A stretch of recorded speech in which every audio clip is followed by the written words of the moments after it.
Good morning friends. ఇవాళ మనం దోసకాయ పచ్చడి ఎలా తయారు చేయాలో తెలుసుకుందాం. దానికి కావాల్సిన పదార్థాలు: ఒక దోసకాయ, ఒక కరివేపాకు రెమ్మ, 2 ఎండుమిర్చి, కొన్ని వెల్లుల్లి రెబ్బలు, కొంచెం శనగపప్పు మరియు మినపప్పు. ముందుగా దోసకాయ నీటితో శుభ్రం చేసుకోవాలి. శుభ్రం చేసుకున్న దోసకాయని చెక్కు తీసుకోవాలి.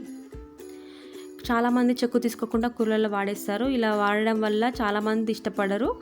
ఇలా చెక్కు తీసుకొని ముక్కలు కట్ చేసుకొని కర్రీ చేయడం వల్ల అవి కూర అనేది ముక్కలనేవి తొందరగా మగ్గుతాయి. అది కాకుండా పిల్లలు ఇష్టంగా తింటారు.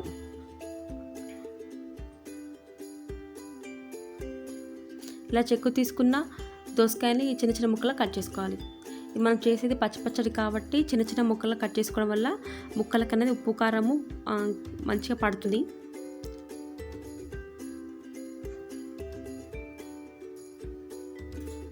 తర్వాత మనం వెల్లుల్లి రెబ్బలు పొట్టు తీసుకొని మన కర్రీ అయితే ఏ గిన్నెలో చేస్తామో ఆ గిన్నెలో వెల్లుల్లి పాయలు వేసి వాటిని దంచాలి. ఇలా మెత్తగా అయ్యేటట్టుగా దంచాలి. ఇలా దంచిన పేస్ట్లోకి మనం ముందుగా కట్ చేసి పెట్టుకున్న దోసకాయ ముక్కల్ని వేసుకొని 2 మినిట్స్ వరకు కలపాలి. ఇలా 2 మినిట్స్ వరకు కలపడం వల్ల వెల్లుల్లి రసం అనేది ముక్కలకి పట్టుకుంటుంది. ఇదేనండి, వెల్లుల్లి రసం అనేది మనకు ఎంతో టేస్ట్ ఇస్తుంది కర్రీకి. ఇలా బాగా 2 మినిట్స్ అంతా కలుపుకున్న తర్వాత మనకి రుచికి సరిపడేంత కారము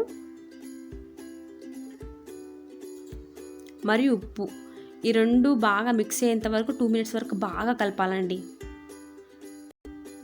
చాలామంది డౌట్ వస్తుంది, పచ్చడి అంటే బాగుంటుందో లేదో, కానీ చాలా బాగుంటుంది. ఇది అమ్మమ్మ లాంటి రెసిపీ అండి. ఇచ్చే టైం లేని వారు కూడా నాకు తెలిసి 3 మినిట్స్లో అయిపోతుంది కర్రీ. తర్వాత స్టవ్ వెలిగించి ఒక కడాయి పెట్టుకొని దాంట్లో 2 టేబుల్ స్పూన్ ఆయిల్ వేసుకోండి.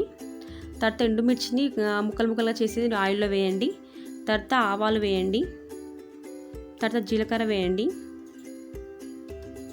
ఇలా చిటపటలాడిన తర్వాత ముందుగా మనము వేసి పెట్టుకున్నాం కదండి పప్పులు వేసేసేయండి. ఈ పప్పులు వేసిన తర్వాత వెల్లుల్లి రెబ్బల్ని కూడా కొంచెం పేస్ట్ లాగా చేసుకున్నాం కదా, అది కొంచెం దీంట్లో వేసిన తర్వాత కరివేపాకు వేయండి. కరివేపాకు వేసినాక కొంచెం పసుపు వేయండి. ఇవన్నీ మిక్సీ బాగా కలపండి. లాస్ట్లో కొంచెం కొత్తిమీర వేసి కలపండి. ఇప్పుడు పోపు రెడీ అయిపోయిందండి. ఇప్పుడు మనం ముందుగా చేసుకున్న మిశ్రమంలోకి ఈ పోపుని వేసేసి ఒక 2-3 మినిట్స్ వరకు బాగా కలపండి. ఇలా కలపడం వల్ల ఏంటంటే ముక్కలకనే ఆయిల్ పట్టుకుంటుంది.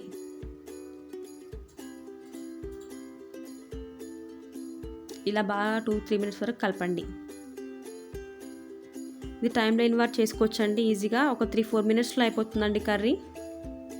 ఇప్పుడు రెడీ అయిపోయిందండి మన దోసకాయ పచ్చడి. ఇప్పుడు కొత్తిమీర ఉంటుంది, దాంతో గార్నిష్ చేసుకోండి. ఈ వీడియో నచ్చినట్లయితే మా ఛానల్ సబ్స్క్రైబ్ చేయండి.